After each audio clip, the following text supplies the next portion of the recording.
Quero ensinar um pouco hoje sobre o que eu tenho feito na prática, de maneira empírica, para que Deus não apenas ouça a minha oração, mas para que o Senhor responda às minhas orações. Amém? Você recebe essa palavra?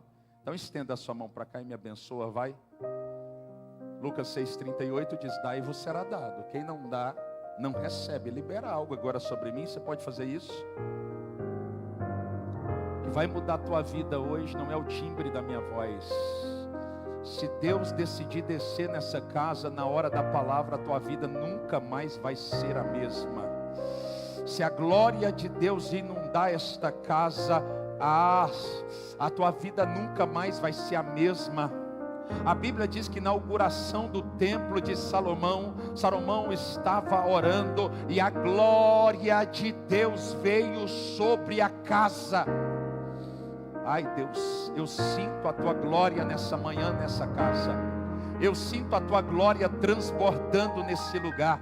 Eu já posso sentir o cheiro da tua presença. O perfume do Senhor está sendo manifesto nesse lugar.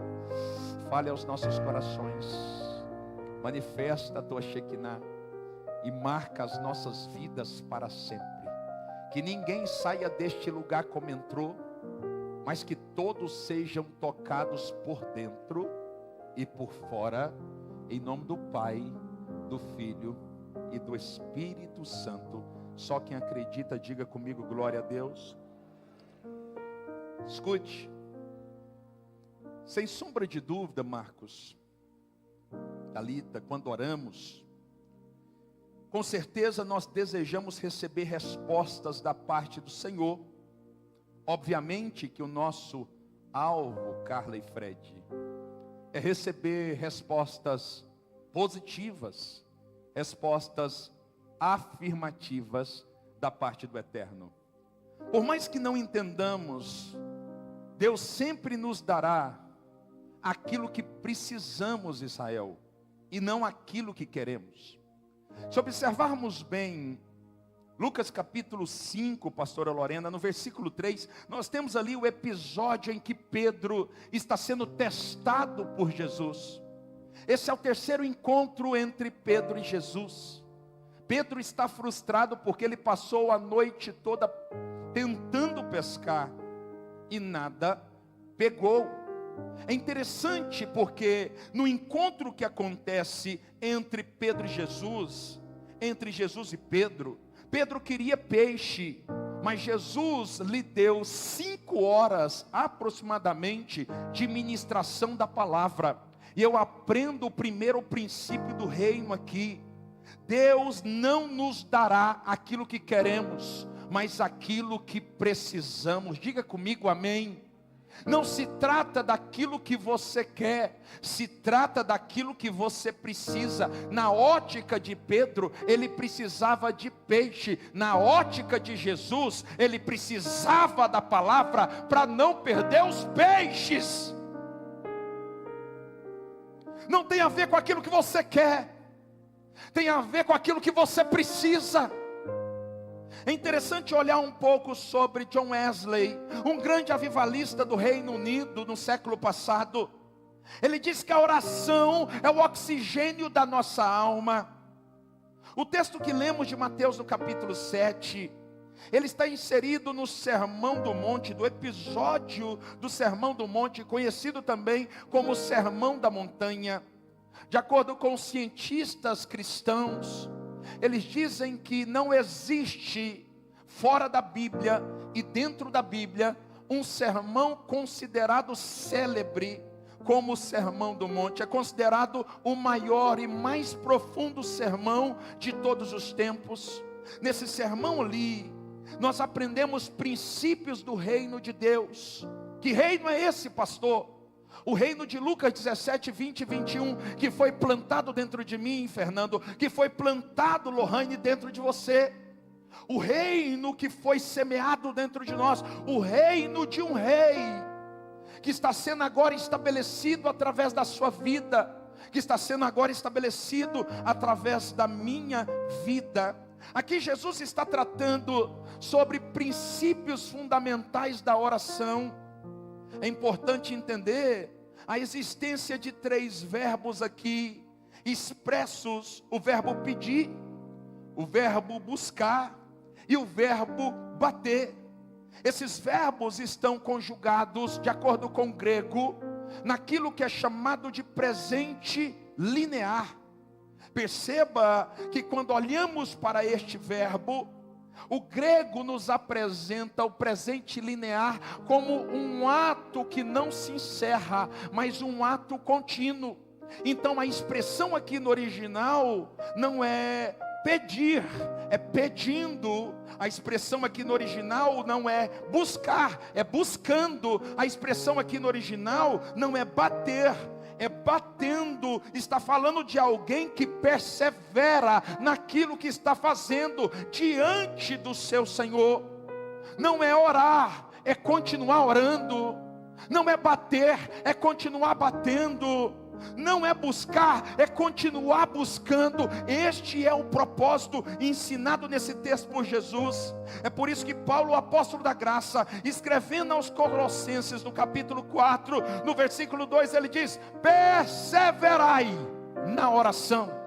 Ele não diz apenas orai, mas ele diz perseverai na oração. Se você quiser viver o teu milagre, aprenda este princípio. É tempo de perseverar na prática da oração. Eu estou sendo profeta nesta manhã, e eu já posso sentir uma nuvem de glória neste lugar. É tempo de perseverar na oração. Alguém está aqui, pelo amor de Deus? O mesmo Paulo agora escrevendo não aos Colossenses, mas os Tessalonicenses, no capítulo 5, no versículo 17, ele diz assim: orai sem cessar. Paulo está dizendo: se embriague da prática da oração, ore sem cessar. Observamos também o evangelista Lucas no capítulo 18, no versículo 1, ele diz assim: e disse Jesus sobre o dever de orar sempre e nunca esmorecer. Jesus está estabelecendo a oração e a sua prática como dever, que no original aponta para a obrigação. O que ele está dizendo é: você não tem direito de dizer eu não quero orar. Você não tem direito de dizer eu estou cansado. Você não tem direito de dizer eu não vou orar, porque é um dever. E dever é aquilo que eu faço quando eu quero, mas também faço quando eu não quero. Faço quando eu estou cansado e faço quando eu estou descansado.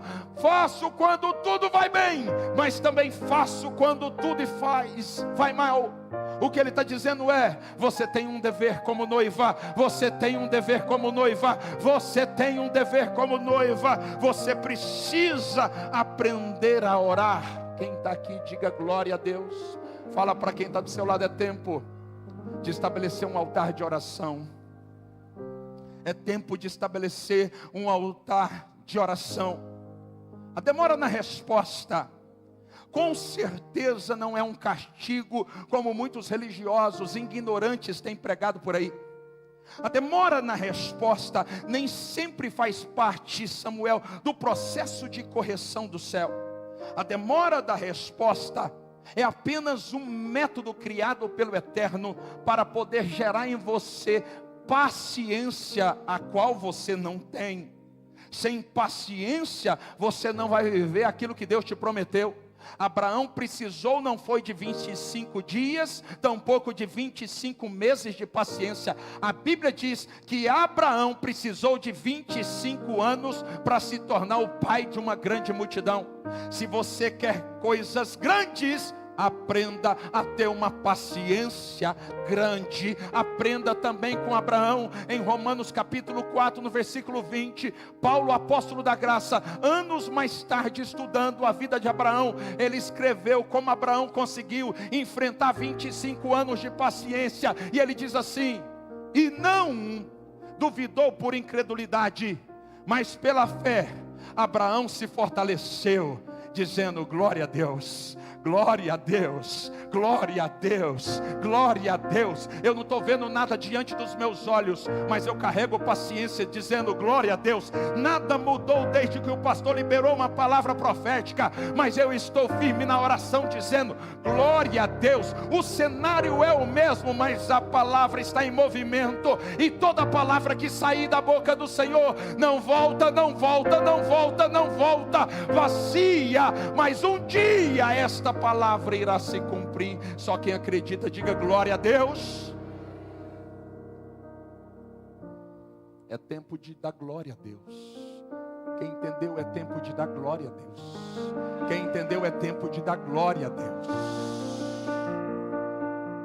Outro ponto apresentado pelo apóstolo Tiago, em Tiago 4,3, é um ponto interessante a observar, porque Tiago nos auxilia dizendo: vocês pedem e não recebem, porque vocês pedem mal, pedem para o próprio prazer. Tiago está dizendo que eu e você não estamos recebendo, não é porque a nossa oração não é bem elaborada, não é porque a nossa oração não tem palavras certas, não é porque a nossa oração não é uma peça bem construída, não. Tiago está dizendo que eu e você não recebemos aquilo que pedimos, porque a nossa oração tem um fundamento, o nosso próprio deleite. E todas as vezes que o fundamento da minha oração é apenas o eu, ou seja, é uma proposta singular, dificilmente Deus vai cumprir esta oração. Eu preciso aprender um fundamento. A oração inteligente tem o viés plural. A oração inteligente não tem o viés singular. A oração inteligente fala de alguém generoso que decidiu pedir algo para transbordar e não para reter. Se aquilo que você está pedindo é algo que vai ser retido na tua casa, se prepare para conquistar com a força dos braços. Por que essa geração está tão cansada? Porque esta geração está conquistando coisas com a força do braço e depois está adoecendo porque não consegue manter. Alguém está aqui, pelo amor de Deus? A bênção de Deus enriquece, e com ela não há dor alguma. Ele está dizendo: foi eu que dei, e eu que vou fazer continuar na tua mão. Vai descansar, porque no teu descanso eu vou acrescentar mais coisas, mais coisas, mais coisas. Você recebe essa palavra? Não represe nada em você. Não tenha uma oração egocêntrica, uma oração de retenção. Se o teu propósito é apenas morar no condomínio dos sonhos, se prepare para comprar esta casa com resultado do teu suor. Mas se o teu propósito é ganhar o condomínio todo para Jesus, se prepare para receber mais rápido do que você imagina a casa dos teus sonhos. Só quem está aqui diga glória a Deus. Eu preciso pegar no Espírito essa palavra, porque ela vai mudar a minha forma de me relacionar com o Eterno. Por outro lado, Paulo nos alerta dizendo: porque não sabemos orar como convém, mas o Espírito, em Romanos 8:26, na parte B, intercede por nós com gemidos inexprimíveis. Olhe para cá. Sabe o que eu acho muito poderoso aqui? A gente olha um texto, mas não carrega revelação. O que Paulo está falando é, quando ele fala não sabemos orar, ele não está falando que o Espírito Santo vai pegar as palavras que saem da minha boca e vai levar para o Pai. Ele está dizendo que o Espírito Santo vai visitar a fonte, que é o teu coração, a fonte da vida, e vai pegar o que está dentro de você e não apenas dos seus lábios. Você concorda comigo? Que muitas vezes você fala coisas que não estão no teu coração, sim ou não? Ele está dizendo: eu vou visitar a fonte, eu vou pegar o que está dentro de você na nascente, e eu vou levar para o Pai através dos gemidos inexprimíveis. Se prepare para cuidar mais da fonte do que do discurso. Alguém está aqui, pelo amor de Deus? Levanta a sua mão. Eu sinto a glória de Deus visitando essa casa. Levanta a sua mão, vai. Diga para Ele que você o ama, diga para Ele que você o adora.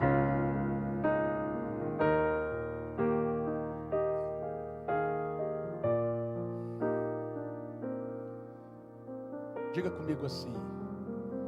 Alguém sabe cantar? Eu sou péssimo, mas eu sei adorar. Diga assim: porque dele, por ele, para ele. Alguém consegue adorar?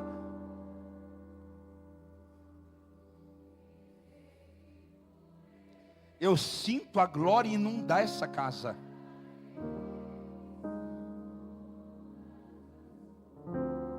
Diga a ele a glória, vai. Levante as suas mãos, diga.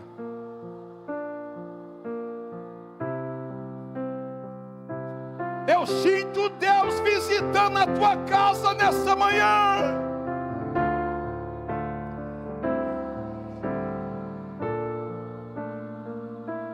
Meu Deus, Deus está aqui. Segura, segura, segura, segura, que não chegou o momento de subir. Calma, olhe para cá. Joel 2,13 está escrito assim: rasgai o vosso coração e não as vossas vestes. Convertei-vos ao Senhor vosso Deus, porque Ele é misericordioso, compassivo, grande misericórdia, e se arrependa do mal. Sabe o que Joel está nos ensinando, o profeta menor? 2 princípios espirituais. Quando eu entrar no Santo dos Santos, através da minha oração, eu preciso aprender a rasgar 2 coisas. Não apenas as nossas vestes, mas também o nosso coração. Rasgar as vestes, fala alguém que se humilha por fora. Fala de alguém que transborda por fora. Fala de alguém que chora quebrantado por fora. Mas rasgar o coração, fala de alguém quebrantado por dentro. Fala de alguém que se humilha diante da potente mão de Deus. Joel está ensinando que quando você entrar na presença de Deus, você precisa se humilhar, tanto por fora, como também por dentro. Já percebeu? Uma geração que não consegue se desligar. Então a geração deixa o telefone próximo na hora da oração. E ele começa a dizer: paizinho querido, eu estou aqui, eu estou tirando agora meu momento de oração. Quando uma mensagem sobe, ele olha do lado e fala: peraí querido, não, é isso, Jesus, o Senhor está operando mesmo na terra, glória a Deus. Vai lá, responde a mensagem e volta. Não! Ele está dizendo: rasga o coração. Rasga aquilo que está dentro de você. Rasga também o que está fora. Pare tudo à tua volta, porque este momento é entre você e Deus. Isso é um princípio que vai fazer a tua oração e a minha oração ser respondida diante do Senhor. É tempo de entender esta verdade espiritual. Agora, quando olhamos uma cultura que está sendo construída no Brasil, esta cultura preocupa a mim, com certeza o Espírito Santo, porque no Brasil desde pequeno, você e eu somos ensinados assim: filho, quando você estiver passando por um problema, corre para Deus. Quantos já ouviram essa expressão?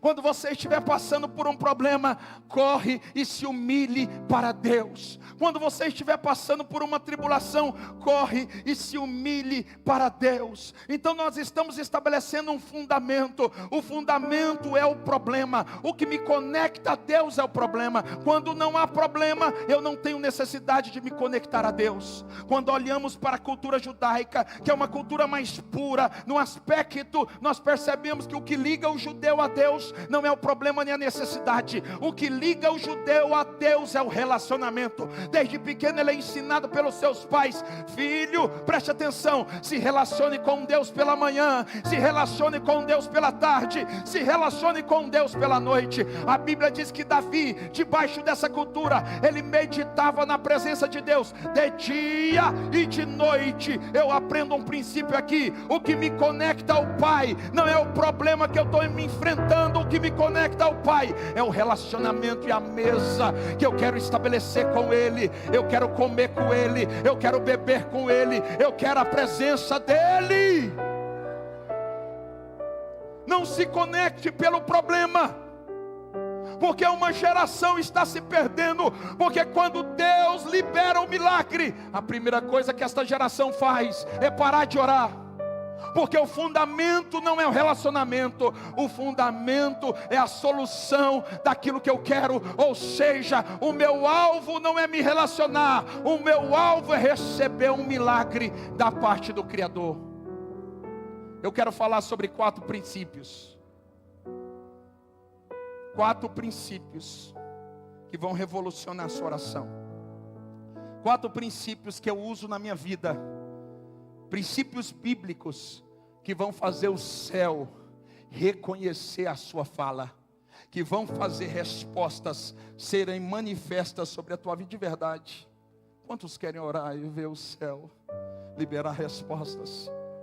Irmãos, eu estou dizendo com muita humildade, isso que nós vamos pregar aqui, isso que nós estamos pregando aqui, pode mudar a tua forma de se relacionar com Deus, e pode mudar os resultados da sua oração. Quantos querem mudar o resultado da sua oração? Eu sei que tem gente aqui que está orando há 20 anos e nada acontece, e tudo que está conquistando tem a ver com o braço, não tem a ver com a mão de Deus. Qual que é a diferença, pastor? O que você conquista, você mantém. O que o céu te dá, Ele mantém. Ai, ai, ai, ai, ai, ai, ai. Primeiro princípio: entenda quem você é, e entenda também quem Deus é. Nós precisamos ter discernimento sobre a nossa identidade. Diga comigo, identidade. A pergunta é: quem você é no relacionamento? Quem você é na oração? Qual é a tua posição na oração?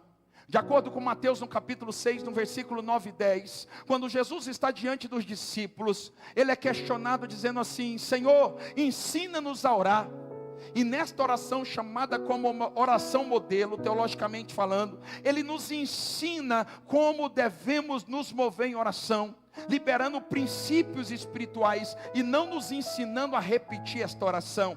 E um dos princípios mais importantes que contém nessa palavra, ele nos ensina que nós somos hoje aqueles que estamos na posição de emissores da oração. O destinatário da oração é um. O texto de Mateus 6, 9 e 10 está escrito: Pai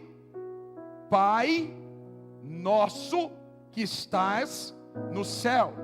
Eu aprendo que eu sou o emissor, eu sou o remetente, mas o destinatário é o Pai. Digo Pai. Pastor, eu não entendi, vou explicar. Quando você ora, você não ora para o Espírito Santo, você não ora para Jesus, você ora para o Pai. Jesus está nos ensinando um princípio: você é o remetente, o Pai é o destinatário. Então destine a sua oração ao Pai, não ao Filho e nem ao Espírito Santo. Quem está aqui, diga comigo amém. Segunda coisa que eu preciso pegar no meu espírito, para que eu possa aplicar na prática da minha oração, é entender o que João nos explica. Em João 15, 19 está escrito assim: não é o servo maior do que o seu Senhor. João está dizendo: você é servo, Senhor é o eterno. Você é servo, Senhor é o eterno. Mas alguém cheio de Deus pode me dizer assim: não, pastor, eu não sou servo, eu sou filho. Mas existem servos que são filhos, mas nem todos. Existem servos que têm o entendimento da filiação, mas nem todos os servos carregam esta revelação. Em Romanos 8,14, Paulo está dizendo assim, preste atenção nisso: porque todos aqueles servos que são governados pelo Espírito de Deus são os filhos de Deus. Paulo está dizendo que tem servo que é filho, mas tem servo que não é filho. A pergunta que não quer calar é: você tem o governo do Espírito sobre a tua vida? Se você tem o governo do Espírito da tua vida, na oração, entenda a tua identidade. Você é servo, você não é Senhor. Então pare de ficar determinando as coisas para o céu, como se você fosse Senhor. Servo se humilha, servo adora, servo chora na oração. Não fica dizendo: eu determino, eu dou ordem, eu digo isso. Não. O servo diz: Senhor, se eu acho graça na tua presença, visita a minha causa, e julga a minha causa. Apressa-te, Deus, em julgar a minha causa, porque eu sou teu servo e eu preciso do teu favor sobre a minha vida. Tem gente nessa manhã que vai ter que sair da cadeira de Senhor, para que Deus possa sentar nela, e vai ter que se assentar na cadeira de servo. Se você entender esta revelação, a tua oração vai ter resposta nos próximos dias.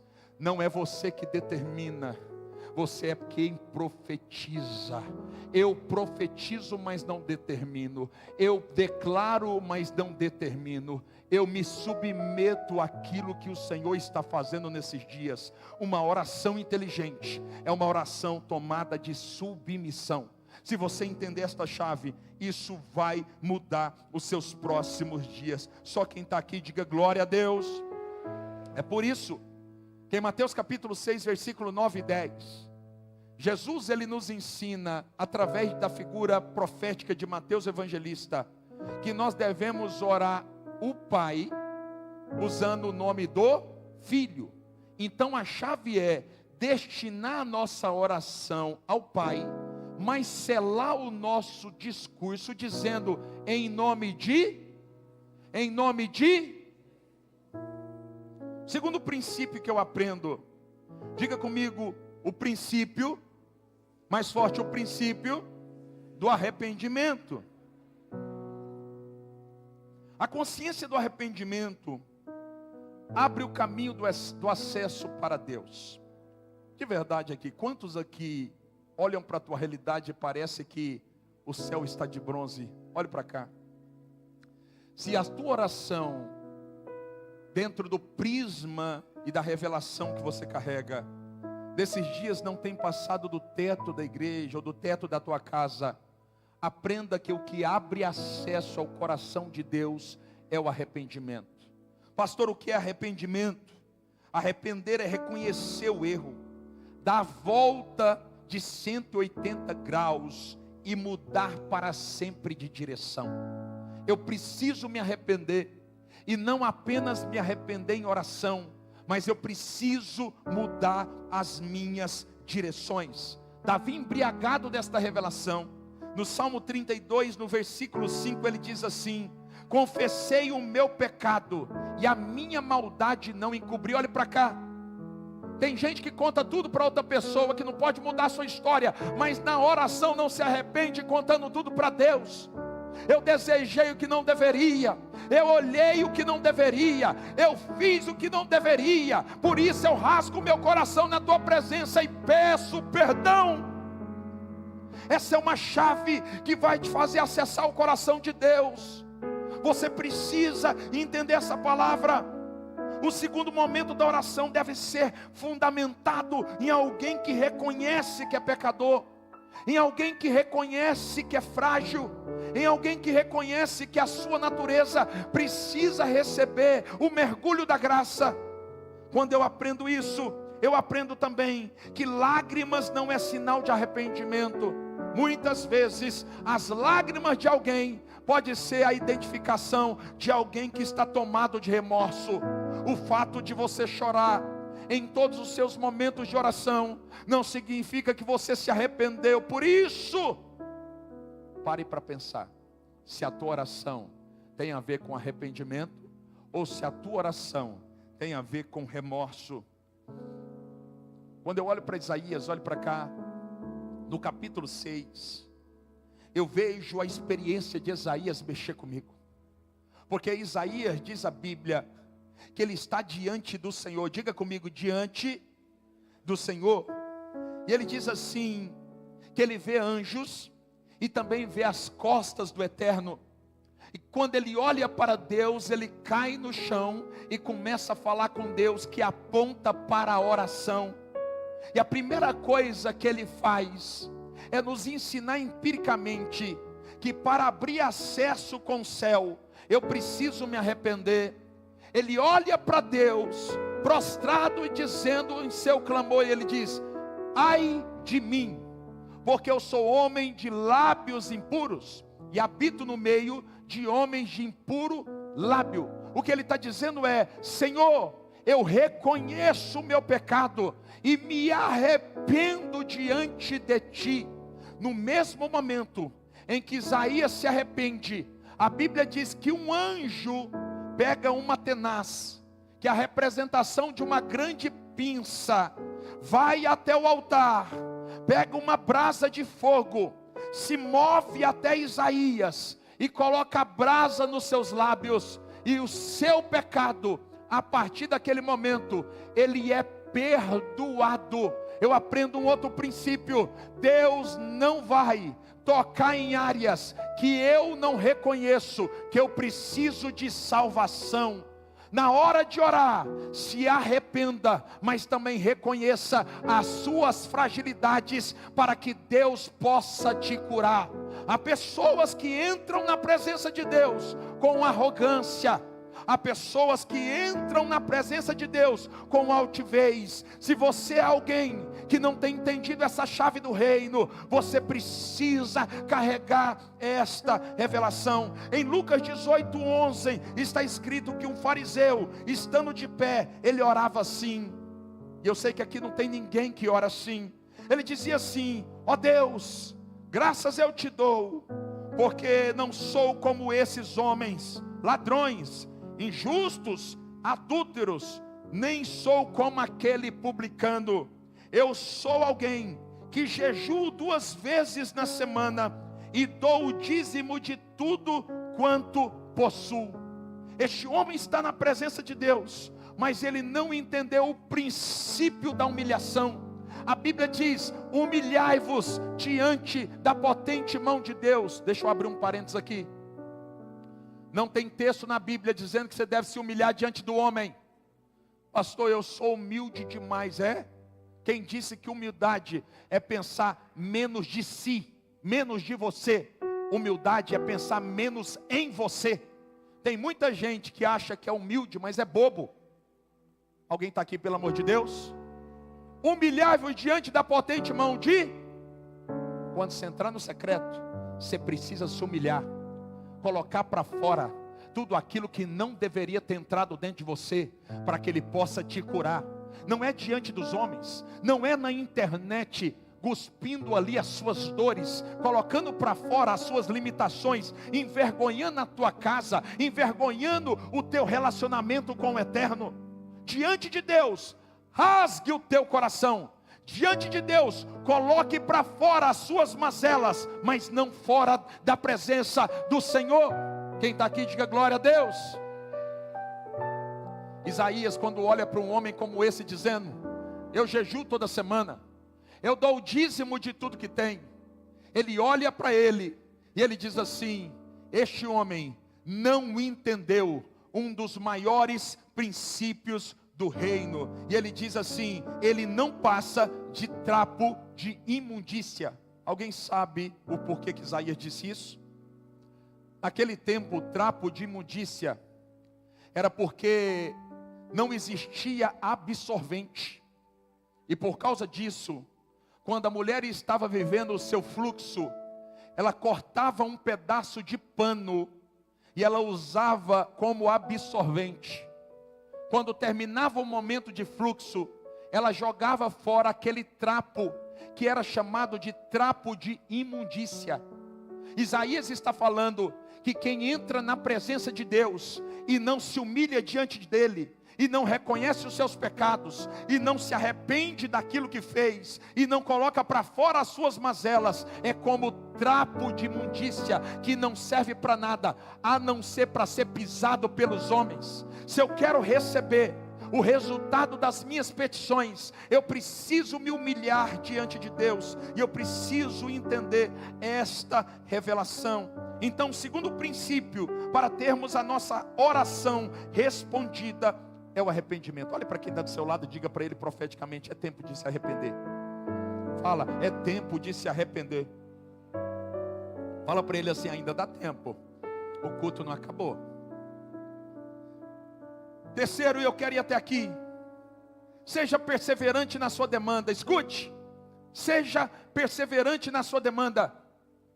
Seja alguém que tenha alvo bem estabelecido, bem definido para apresentar em oração. Quando eu olho para Mateus no capítulo 6, eu percebo que no capítulo 6 está escrito assim no versículo 8: porque o vosso Pai sabe que vocês necessitam de todas as coisas antes de lhe pedirem. Só que parece que é um paradoxo aqui, porque no capítulo 7, um capítulo depois, o Deus que sabe o que eu preciso, está dizendo: pedi, pedi, e dar-se-vos-á, buscai e achareis, batei e abrir-se-vos-á.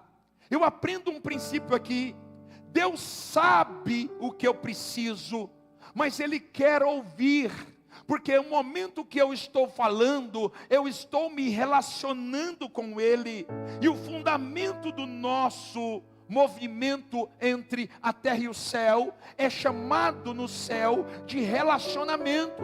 Falar é se relacionar, falar é estabelecer conexão. Deus quer que você fale, mesmo sabendo daquilo que você precisa. É por isso que em Marcos 10:51, a Bíblia diz que um moço está gritando quando percebe que Jesus está passando, e ele começa a dizer assim: Jesus, filho de Davi, tem misericórdia de mim. Jesus, filho de Davi, tem misericórdia de mim. Jesus para, vai até a presença dele. Diga-se de passagem que ele era cego. Jesus chega na presença de um cego e ele diz assim: o que queres que eu... Jesus sabe que ele é cego, sim ou não? Por que Jesus perguntou? Ai, ai, ai. Porque Jesus não se relaciona com milagre, Jesus se relaciona com gente. Alguém está aqui? Jesus não se relaciona com milagre, Jesus se relaciona com gente. Jesus queria se relacionar com ele, não apenas colocar um milagre em suas mãos. Ele está dizendo: me diga o que você precisa, porque eu quero montar uma mesa, quero me assentar com você, quero comer com você, quero beber com você, eu quero me relacionar com você. Jesus não quer apenas liberar um milagre sobre a tua vida, Jesus quer se relacionar com você. Jesus quer saber o teu foco. Jesus quer saber a tua meta, teu desejo, teu alvo. Tem gente que é assim: de manhã ele quer ser empresário, à tarde ele quer mudar para os Estados Unidos, à noite ele quer ser apóstolo. Não sabe o que quer, não tem foco, não tem direção. Na oração, Jesus quer saber o que você deseja. Ele está dizendo: eu sei que você é cego, mas eu quero saber o que você quer que eu te faça. A pergunta que não quer calar nessa manhã é: o que você quer que Jesus te faça? Escute, antes de você receber o teu milagre, guarde isso. Antes de você receber o teu milagre, o Senhor vai testar a sua convicção. Antes de você receber o teu milagre, Ele vai testar a tua convicção. Quero ser empresário. Quer? Então me mostra durante um ano que você quer ser empresário. Não muda o teu discurso. Não seja alguém que na manhã quer algo, à tarde quer outra coisa, influenciado pelas redes sociais, na segunda que vem já mudou o plano. Deus não trabalha com gente desorganizada. Deus ama gente desorganizada, mas só estabelece sociedade com gente organizada. Você quer que Deus entre na tua história e muda a tua história? Está na hora de se organizar. Está na hora de estabelecer foco em oração.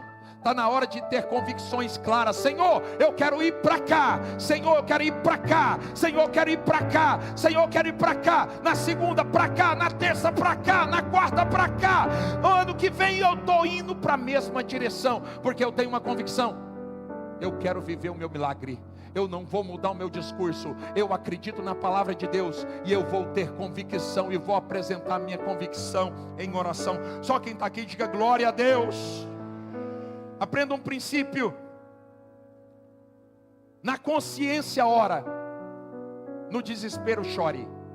Na consciência ore, no desespero, vou repetir, na consciência ore, no desespero, ora. No momento de desespero, o que Jó falou para Deus? Jó fala assim para Deus, no momento que ele está desesperado, ele olha assim e fala assim: quem me dera que as estrelas do céu, todas elas caíssem na terra.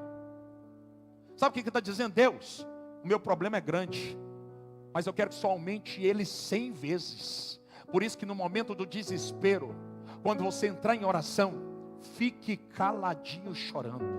E quando a consciência voltar, comece a falar. Porque um homem desesperado, uma mulher desesperada só fala bobagem em oração. E se Deus levar a sério as suas bobagens, se prepare para viver um problema ainda maior. Fique de pé em nome de Jesus. Quem está aqui, diga glória a Deus. Último princípio, ainda de pé, e eu termino aqui. O mais importante. De verdade, quem quer ter a sua oração respondida ainda esse mês? Quer ou não quer? Você sabe por que eu estou olhando um terreno de 5 milhões? Sem ter o recurso? Porque eu tenho certeza que Deus vai ouvir essa oração. Olha para cá. Eu quero que você carregue essa revelação. Quarto princípio mais importante de todos os 4. Proclame a palavra. Proclame a palavra. Escuta. Você quer ver a tua vida ser revolucionada? Proclame a palavra. Proclamar é falar em alta voz, é falar em 2 Coríntios 4,13. Temos, portanto, o mesmo espírito de fé. Eu criei, por isso falei. O falei aqui, no grego original, a etimologia do grego aponta para alguém que proclamou em alta intensidade. Paulo está dizendo, um homem cheio de fé, ele não fica apenas falando, ele proclama, ele fala em alta intensidade. Se você quiser viver milagres, seja alguém ousado. Quando você estiver dentro do quarto, levanta a tua mão e começa a profetizar sobre áreas da tua vida que não sai do lugar. Começa a declarar assim, dizendo: Deus, eu acredito, ainda esse mês Senhor vai mudar minha história. Eu acredito que ainda esse mês essa porta que fechou vai se abrir uma 10 vezes maior. Eu acredito que o Senhor vai salvar meu pai. Eu acredito que o Senhor vai salvar minha mãe. Eu acredito que meu irmão vai ser liberto das drogas. Eu acredito que o Senhor vai fazer meus celeiros transbordar. Proclame a palavra. Quando você entrar na presença de Deus, não entre com timidez, entre com ousadia, porque filhos entram na casa do Pai e se sentem em casa. Quando você entrar no teu quarto, saiba, você está na presença do Pai, na casa do Pai, e na casa do Pai você pode invadir a despensa. Na casa do Pai você não precisa pedir licença para abrir a geladeira. Entre com ousadia na casa do Pai. Entenda o princípio mais importante da oração. Mateus capítulo 6, versículo 9, está escrito assim: quando vocês forem orar, orai assim: Pai nosso que estás nos céus, santificado seja o teu nome, venha a nós o teu reino, seja feita a tua, assim na terra, repita comigo, assim na terra, como é no céu. Você não pegou. O princípio mais importante da oração é orar na terra com a linguagem do céu. Você não entendeu? Eu não fico despejando sentimento na oração, porque Deus olha para a tua alma abatida e Ele fala assim: um filho que está doente precisa de médico, um abatido de alma precisa de um psicólogo. Mas alguém cheio de expectativa precisa de milagres. Se você entender esta chave, quando você entrar em um momento de oração com Deus, você vai começar a orar na terra com a linguagem do céu. Pastor, eu não sei, eu vou ter que ficar orando em línguas? Você vai ter que orar a palavra. Pai, está escrito: toda palavra que sair da tua boca não pode voltar vazia. Está escrito que 1000 cairão do meu lado, 10.000 à minha direita, eu não serei atingido. Está escrito, Isaías 1,19: se quiseres e me ouvires, comereis do melhor dessa terra. Está escrito que o Senhor é Deus que enriquece homens, e sem dor alguma há manifestação de riqueza sobre ele. Pai, está escrito, Mateus 24:35, passarás os céus, passarão a terra, mas a tua palavra não passará. Está escrito em 1 Timóteo 1,15, fiel é esta palavra e digna de toda aceitação. Está escrito em Números 23:19, Deus não é homem para mentir, nem filho do homem para se arrepender. E está escrito, olhe para cá, quando você ora a palavra, você vive milagres. Por quê, pastor? Porque Deus pode até não fazer o que você quer, mas é incapaz de deixar de fazer o que Ele escreveu. Quem está aqui, pelo amor de Deus, levanta a sua mão. Levanta a tua mão, levanta a tua mão, vai. Deus pode até deixar de fazer aquilo que a tua carência está pedindo, mas Ele é incapaz de deixar de fazer o que Ele escreveu na palavra. Sobre esta pedra edificarei a minha igreja. Eu sinto Deus mover sobre este lugar. Eu sinto a glória de Deus aqui. Eu sinto Deus mudar a sorte de muita gente aqui. Escute, a minha vida mudou quando eu entendi que o céu não recebe sentimento em forma de oração, mas quando eu oro a palavra, eu estou dizendo na linguagem dos céus, eu estou dizendo: Deus, eu não estou dizendo faça, porque o Senhor tem obrigação, mas eu estou lembrando ao Eterno que aquilo quem disse não foi eu, foi Ele que disse. Todas as vezes que eu subo nesta casa sem ninguém, desde o primeiro dia, eu começo a profetizar dizendo: Deus, está escrito, está escrito, está escrito, está escrito. E tudo que está escrito, você vai viver se você crer, sem exceção. Tudo que está escrito. Eu vou falar algo aqui com muita sinceridade de alma. Nós jamais poderíamos chegar até aqui. Tudo que o Senhor falou para mim escrever quando nós tínhamos um mês de igreja, o Senhor já nos deu.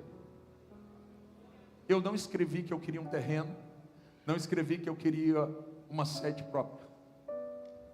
Tudo foi dado, mas não foi dado porque o pastor é legal, mas porque o pastor entendeu como o céu se move, assim na terra, como é a linguagem do... Alguém está aqui, pelo amor de Deus? A partir de hoje, nas suas orações, você vai parar de ficar vomitando o sentimento. Não é porque Deus não liga para os teus sentimentos, é porque sentimento hoje depende mais de você do que do céu. Nós somos seres o quê? Trino.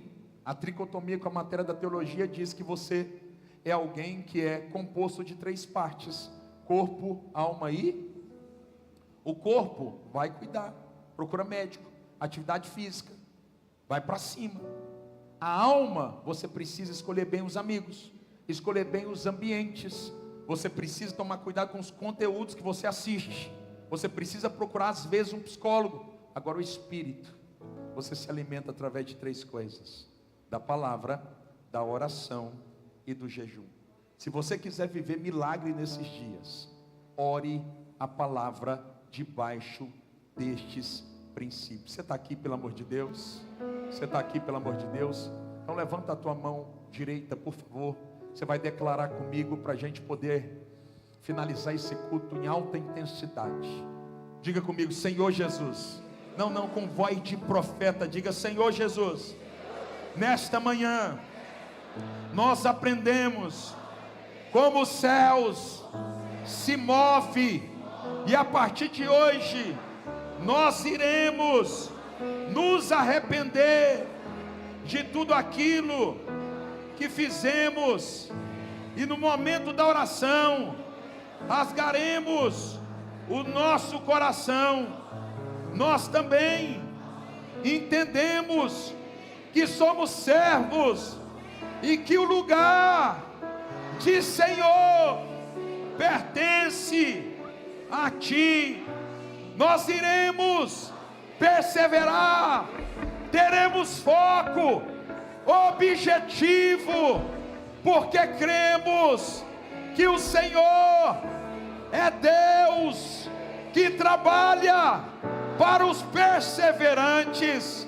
Por fim, ó Deus, mais forte, ó Deus, nós pedimos, nos ensine a orar na terra com a linguagem dos céus, assim na terra como é nos céus. Que venha hoje um tempo de respostas sobre nós. Você crê nessa palavra? Você crê nessa palavra? Você já viu alguém, alguma senhorinha de mais de 70 no monte, andando com a Bíblia na mão? Por que ela está andando com a Bíblia na mão? Porque ela pegou uma chave que muita gente na igreja não pegou. Ela não sabe os versículos de cor e ninguém tem obrigação de saber. A Bíblia diz: esconda a palavra no teu coração e não nos lábios. Está tudo certo. Mas ela anda falando assim: Deus, está escrito na tua palavra que a minha família vai ser salva, ninguém se perde. Eu estarei aqui chorando porque está escrito. Uns confiam em carros, outros em cavalos, mas eu estou aqui no monte com 75 anos para dizer: eu confio no Senhor dos exércitos, eu acredito em milagres, por isso eu profetizo a palavra. Você vai ver o que vai acontecer quando você começar a profetizar a palavra na tua casa. Milagres que estão travados há anos vão explodir nesses próximos dias pelo poder da palavra. Você crê nessa palavra? Então diga bem forte: glória a Deus. Coloca a tua mão assim. Passamos 10 minutos hoje, glória a Deus. Você que é crente, está tudo certo, amém? Pai, na autoridade do teu nome, nós abençoamos cada um dos teus filhos. Declaramos pelo poder da tua palavra que esta palavra vai ruminar no espírito de cada um. Júlio profético, júlio de milagres. Que esta palavra seja ativada no espírito de cada um. É tempo de viver milagres. É tempo de viver maravilhas nessa casa. É tempo da palavra trabalhar por nós. Nós acreditamos. Vamos estar dormindo nesse mês e o Senhor vai estar trabalhando. Nós acreditamos que o Senhor vai nos entregar tesouros escondidos, riquezas encobertas. Nós acreditamos que os nossos parentes serão salvos. Nós acreditamos que ninguém da nossa geração vai se perder. Nós acreditamos que a nossa casa vai ser banhada de prosperidade. Nós acreditamos no poder da tua palavra. Orações sejam respondidas, princípios sejam fundamentados, e que o nome de Jesus seja glorificado. Diga comigo: glória a Deus. Coloca a tua mão assim, 2 Coríntios 13:14. E que a graça do Senhor, o grande amor de Deus e as consolações do Santíssimo Espírito venha sobre ti e sobre tudo que leva o teu nome. Eu abençoo a tua semana. Vai ser uma semana de vitória. Vai ser uma semana de graça. Vai ser uma semana de unção. Vai ser uma semana que até a tristeza do teu lado vai saltar em alegria. Eu te abençoo e declaro que o Senhor vai fazer coisas sobrenaturais em tudo que leva o teu nome. Se prepare para viver a maior temporada da tua vida, em nome do Pai, do Filho e do Espírito Santo. Só quem acredita, aplauda ao Senhor. Deus te abençoe em nome de Jesus. Vai